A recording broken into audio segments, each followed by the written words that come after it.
လိုင်းတန်တဖြူဖြူနဲ့အေးချမ်းလာတဲ့ပင်လယ်ပြကြီးရဲ့အောက်ခြေမှာကျွန်တော်တို့မသိနိုင်တဲ့လှုပ်ဝက်ချက်တွေအများကြီးရှိနေခဲ့ပါတယ်တခါကလူသူအရောက်ပေါက်နေတဲ့ကြောက်ဆောင်ကမ်းခြေမြို့လေးတစ်မြို့မှာမင်းတန့်ဆိုတဲ့အကောင်လေးတစ်ယောက်ရှိခဲ့ဘူးတဲ့သူကတဘာဝတရားရဲ့အလှပတွေကိုမှတ်တမ်းတင်ရတာဝါသနာပါတဲ့ဓာတ်ပုံဆရာလေးတစ်ယောက်ပေါ့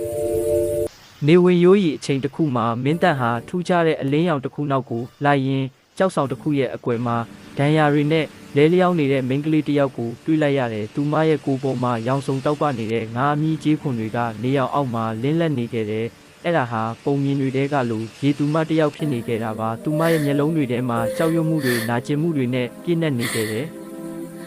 ရေသူမလေးရဲ့နာမည်ကနီလာတဲ့သူမဟာလူသားတွေပစ်ချလိုက်တဲ့ပိုက်ကွန်တွေနဲ့ညီးမိပြီးဒဏ်ရာရခဲ့တာပါမင်းတန့်ကသူမကိုကြောက်မသွားခဲ့ပဲနေတိုင်းဆေးလာထည့်ပေးတယ်စားစရာတွေလာပေးခဲ့တယ်သူတို့နှစ်ယောက်ဟာစကလုံးတွေနဲ့မဟုတ်ပဲနှလုံးသားချင်းနားလည်ခဲ့ကြတယ်နီလာကသူမရဲ့ပင်လယ်အောက်ကကဘာအကြောင်းကိုလက်ဟန်ချေဟန်နဲ့ပြောပြတတ်တယ်လို့မင်းတန့်ကလည်းလူသားတွေရဲ့မြို့ပြအလှပတွေကိုပုံမြင်ပြောပြခဲ့တယ်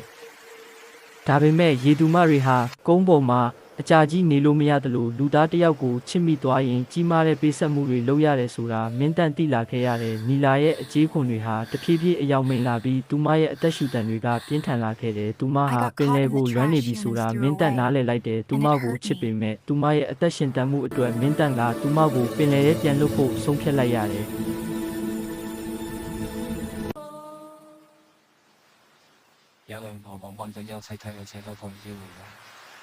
နောက်ဆုံးတော့လာပြညတညမှာမင်းတန့်ဟာနီလာကိုပင်လယ်ကမ်းဆက်အထိပွေ့ချီသွားခဲ့တယ်နီလာကမင်းတန့်ကိုမျက်ရည်တွေဝဲပြီးကြည်ရင်သူမရဲ့လက်ပင်ကပလဲရောင်လက်ဆွဲလေးကိုချုပ်ပေးခဲ့တယ်သူမပင်လယ်ထဲကိုငုတ်ရှိုးမသွားခင်နောက်ဆုံးအကြိမ်ပြုံးပြခဲ့တဲ့အပြုံးကမင်းတန့်အတွက်တော့ထာဝရအမတ်တရပေါ့အခုဆိုရင်မင်းတန့်ဟာကမ်းခြေမှာထိုင်ရင်းပင်လယ်ပြင်ကြီးကိုငေးကြည့်နေတော့မှပဲသူယုံကြည်တာတစ်ခုကတော့